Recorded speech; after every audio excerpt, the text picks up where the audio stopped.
একটা হচ্ছে ফ্লেমিংয়ের বাম হস্ত, যেটা আমাদের আগেই পড়ানো হয়ে গেছে, আর একটা হচ্ছে ফ্লেমিংয়ের ডান হস্ত। ফ্লেমিংয়ের বাম হস্ততে তিনটে আঙুলকে কেমন কত কোণে রাখা হয়েছে দেখ, সমকোণে। এইটার সাথে এইটাও সমকোণ আছে না, সমকোণে তিনটাই দেখ পরস্পর সমকোণে আছে। এইটা সমকোণ, সমকোণ, এই দুটো দেখ, এই দুটো সমকোণ, এইটার সাথে এইটাও সমকোণ, এটা এই বরাবর, এটা এই বরাবর, সমকোণ। তাহলে এখানে তিনটা কোণে পরস্পরের সাথে 90 ডিগ্রিতে আছে। কী কী আঙুলগুলোর নাম? এই আঙুলটার নাম হচ্ছে তর্জনী, ইয়াকে বলা হয় মধ্যমা, আর ইয়াকে বলা হয় বুড়ো আঙুল বা বৃদ্ধাঙ্গুলি ভালো ভাষায়। তর্জনী, মধ্যমার, বৃদ্ধাঙ্গুলিকে এই তিনটাকে পরস্পরের কত কোণে রাখা হয়েছে? সমকোণে রাখা হয়েছে। এইটা আমরা ফ্লেমিংয়ের বাম হস্তটা জানি যে বাম হাতের তর্জনী, মধ্যমা, বৃদ্ধাঙ্গুলিকে পরস্পরের যদি সমকোণে রাখা হয়, এইটাকে কোন দিকে রাখা হয়? তর্জনীকে কোন দিকে রাখা হয়? তর্জনীকে রাখা হয় চৌম্বক ক্ষেত্র। তোরা পুরোপুরি লিখবি, দরকার হলে ভাষাটা লিখে নিবি। তর্জনীকে কোন দিকে রাখা হয়? চৌম্বক ক্ষেত্রের দিকে। এইটা হচ্ছে মধ্যমা, এইটা হচ্ছে মধ্যমা, আর এইটা হচ্ছে বুড়ো আঙুল। তাহলে বুড়ো আঙুলটা এইদিকে তো দেখানো যাবে না, তাই আমরা এই দিকে করে লিখেছি। দেখ, এইটা তর্জনী আর এইটা মধ্যমা, তাহলে বুড়ো আঙুলটা এইরকম বরাবর, কিন্তু এইরকম বরাবর তো দেখানো যাবে না বুড়ো আঙুলটাকে, তাই এইদিকে পাশে লিখেছি। তাহলে তর্জনীকে রাখা হয় কোন দিকে? চৌম্বক ক্ষেত্র। মধ্যমাকে কার দিকে রাখা হয়? কারেন্টের দিকে। মধ্যমাকে রাখা হয় কারেন্টের দিকে।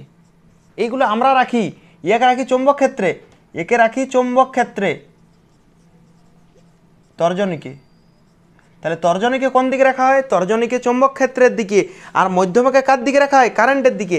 যদি আমরা এই দুটো রাখি, এই দুটো আমাদের উপর নির্ভর করছে, তর্জনীকে রাখতে হবে চৌম্বক ক্ষেত্রের দিকে আর মধ্যমাকে রাখতে হবে কারেন্টের দিকে। যদি এই দুটোকে আমরা রাখি, তবে বুড়ো আঙুলটিয়া পরিবাহী কোন দিকে গতিশীল হবে সেইটা বলে। এইটা ইম্পর্টেন্ট। পরিবাহীর গতির দিককে কোন আঙুলটা নির্দেশ করে?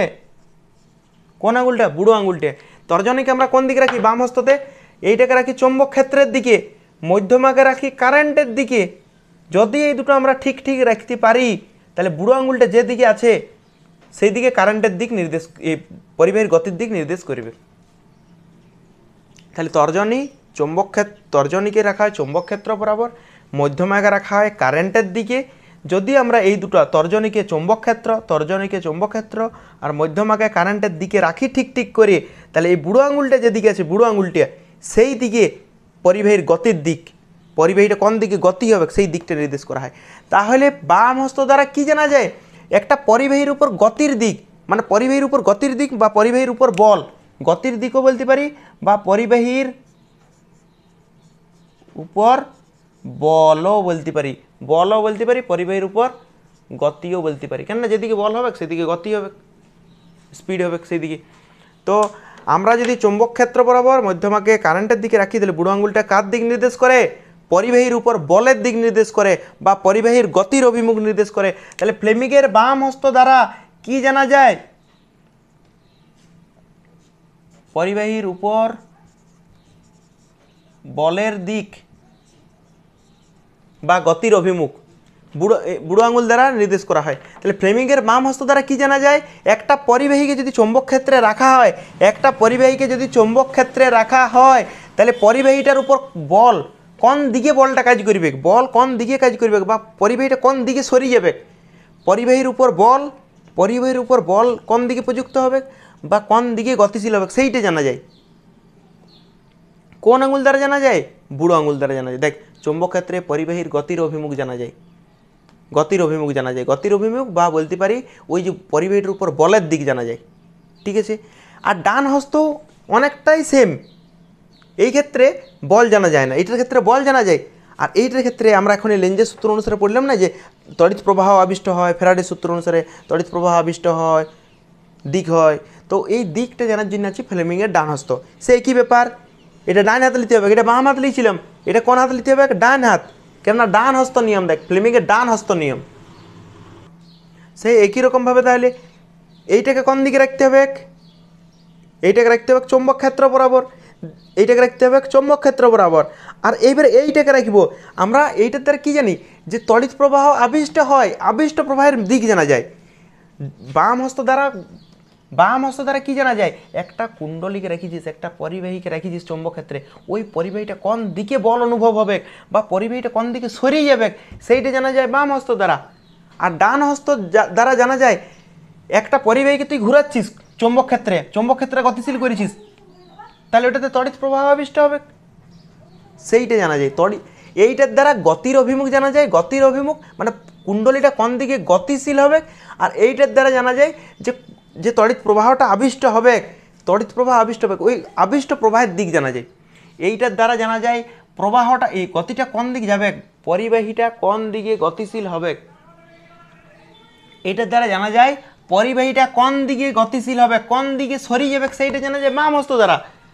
আর একটা কুণ্ডলীকে যদি বা একটা পরিবাহীকে যদি আমি চৌম্বক ক্ষেত্রে এইরকমভাবে গতিশীল করি, তাহলে এইটাতে কি হয়, তড়িৎচালক বল আবিষ্ট হয়, তড়িৎচালক বল আবিষ্ট হয়। পড়েছি আমরা, যদি পুরোটা রিভাইজ দিয়ে থাকিস তবে এই জায়গাটা বুঝতে পারবি আমরা কি বলতে চাইছি।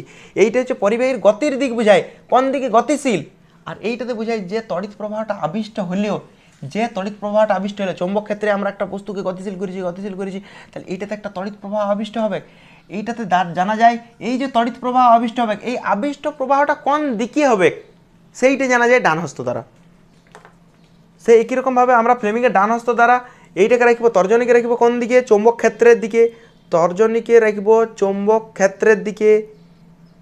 বুড়ো আঙুল কার দিকে নির্দেশ করে, পরিবাহীটাকে যেদিকে সরানো হচ্ছে, পরিবাহীটাকে যেদিকে সরানো হচ্ছে তার দিক নির্দেশ করে। যদি এই দুটোকে আমরা ঠিক ঠিক জায়গায় রাখি তাহলে এইটা কারেন্টের দিক নির্দেশ করবে।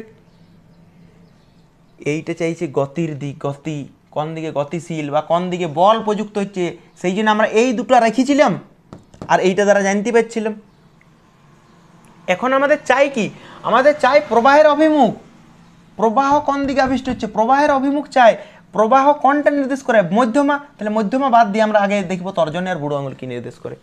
তর্জনী কোন দিকে রাখা হয়, তর্জনীকে কোন দিকে রাখা হয়, চৌম্বক ক্ষেত্র, তাহলে এইখানেও তর্জনীকে কোন দিকে রাখবো, চৌম্বক ক্ষেত্রের দিকে রাখবো। তর্জনীকে কোন দিকে রাখা হয়, চৌম্বক ক্ষেত্রের দিকে। এইবার আমরা মধ্যমাকে রাখবো না, আগে মধ্যমাকে রেখে দিচ্ছিলাম কারেন্টের দিকে।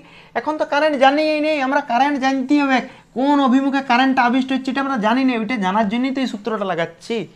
তাহলে তর্জনীকে রাখবো আমরা চৌম্বক ক্ষেত্র বরাবর, আর বুড়ো আঙুলকে রাখবো পরিবাহীর উপর বলের দিক, পরিবাহীর উপর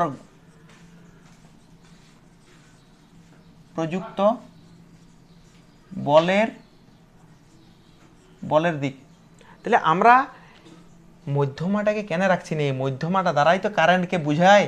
মধ্যমা কাকে বোঝায়, মধ্যমা কারেন্টকে বোঝায়। আমরা কারেন্ট জানিই নি, আমরা কারেন্ট জানতে চাইছি যে কারেন্ট কোন দিকে আবিষ্ট হবে, আবিষ্ট প্রবাহটা কোন অভিমুখে হবে, আবিষ্ট প্রবাহ কোন অভিমুখে হবে সেইটা জানতে চাইছি। তো তাহলে আমরা মধ্যমাকে কী করে রাখবো, তাহলে আমাকে রাখতে হবে, এইটাকে রাখতে হবে, তর্জনীকে রাখতে হবে কার দিকে, তর্জনীকে রাখতে হবে চৌম্বক ক্ষেত্রের দিকে, তর্জনীকে রাখতে হবে চৌম্বক ক্ষেত্রের দিকে। বুড়ো আঙুলকে রাখতে হবে কার দিকে, বুড়ো আঙুলকে রাখতে হবে পরিবাহীর উপর প্রযুক্ত বলের দিকে, মানে পরিবাহী যেদিকে গতিশীল বা পরিবাহীর উপর যেদিকে বল প্রযুক্ত হচ্ছে সেই দিকে রাখবো। ডান হস্ততে আমরা এই দুটো রাখবো আর এইটা পাবো। ডান হস্ত পড়ছি না, আমরা ডান হস্ত পড়ছি, আমরা এই দুটোকে রাখবো। কেননা মধ্যমা তো কারেন্টের দিক নির্দেশ করে, মধ্যমা হচ্ছে আবিষ্ট প্রবাহের দিক জানা যায় মধ্যমা দ্বারা। তাহলে মধ্যমাটাকে আমরা কী করে রাখবো, আবিষ্ট প্রবাহ জানিয়েই নেই কীভাবে রাখবো, তাহলে এই দুটোকে রাখতে হবে আমাকে ঠিকঠাক করে। তো তর্জনীকে রাখা হয় কার দিকে, তর্জনীকে রাখা হয় চৌম্বক ক্ষেত্রের দিকে, তর্জনীকে চৌম্বক ক্ষেত্রের দিকে। আর বুড়ো আঙুলটাকে কোন দিকে রাখতে হবে, বুড়ো আঙুলটাকে পরিবাহীর উপর প্রযুক্ত বলের দিক, মানে পরিবাহীর উপর যেদিকে বল প্রযুক্ত হচ্ছে, পরিবাহীর উপর যেদিকে বল প্রযুক্ত হচ্ছে, বা বলতে পারি পরিবাহীর উপর যেদিকে বল প্রযুক্ত হয়, ঠিক আছে, পরিবাহীর উপর যেদিকে বল প্রযুক্ত হয়, পরিবাহীর উপর যেদিকে বল প্রযুক্ত হয় বা পরিবাহীটা যেদিকে সরিয়ে যায় সেই দিকে রাখবো। কেননা এইটাকে তর্জনীকে চৌম্বক ক্ষেত্রের দিকে রাখা হয়, বুড়ো আঙুলকে হচ্ছে পরিবাহীর উপর যেদিকে বল প্রযুক্ত হয়, পরিবাহীর উপর যেদিকে বল প্রযুক্ত হয় বা পরিবাহী যেদিকে সরিয়ে যায়, মানে পরিবাহীর গতির দিকে রাখা হয়, তখন মধ্যমাটা কী করে, কারেন্টের দিক নির্দেশ করে। তাহলে তর্জনীকে রাখা হয় চৌম্বক ক্ষেত্রের দিকে, বুড়ো আঙুলকে রাখা হয় পরিবাহীর উপর যেদিকে বল প্রযুক্ত সেই দিকে রাখা হয়, তাহলে মধ্যমাটা কারেন্টের দিক নির্দেশ করবে। এইটা ভালো বুঝতে পারবি যখন ডায়নামো পড়া হবে বা জেনারেটর পড়ানো হবে, তখন এটা ভালোভাবে ফিল আসবে যে কোনটাকে কোন দিকে রাখবো। এইটা ক্ষেত্রে চৌম্বক ক্ষেত্র, এটা নিয়ে কোনো অসুবিধাই নেই, এটা চৌম্বক ক্ষেত্র। বাম হস্ত দ্বারা কী জানা যায়? বাম হস্ত দ্বারা ভাব গতির অভিমুখ জানা যায় বা বলের অভিমুখ জানা যায়, গতির অভিমুখ জানা যায়। তাহলে এই গতির অভিমুখ কোনটা দ্বারা নির্দেশ করে? বুড়ো আঙুলটিকে। তাহলে বুড়ো আঙুলকে বাদ দিয়ে আমরা দেখব এটা কোন দিকে রাখবো? চৌম্বক ক্ষেত্রের দিকে।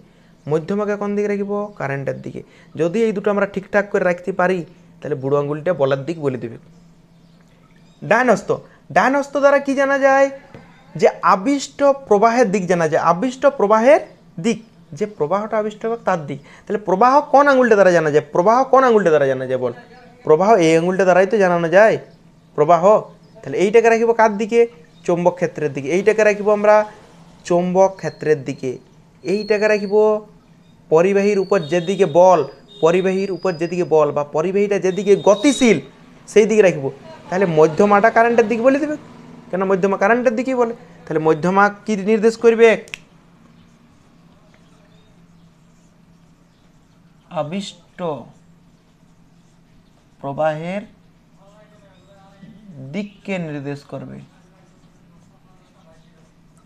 যদি এখানে শর্ট প্রশ্ন দেই যে চৌম্বক ক্ষেত্র আর কারেন্ট এই দুটার মধ্যবর্তী কোণ কত? চৌম্বক ক্ষেত্র আর কারেন্টের মধ্যবর্তী কোণ কোনটা? চৌম্বক ক্ষেত্র, এইটা চৌম্বক ক্ষেত্র, এইটা মধ্যমা, মাঝের কোণ কত? 90। পরিবাহীর উপর বল, পরিবাহীর উপর বল আর চৌম্বক ক্ষেত্র মধ্যবর্তী কোণ কত? 90। পরিবাহীর উপর বল আর মধ্য মানে কারেন্ট এদের মধ্যবর্তী কোণ কত? 90। যেটাই দেখ এইখানে বা এইখানে পরস্পরের মধ্যবর্তী কোণ কত থাকে? 90। দুটোর ক্ষেত্রেই দেখ, দুটোর ক্ষেত্রে মধ্যবর্তী কোণ কত থাকে? 90।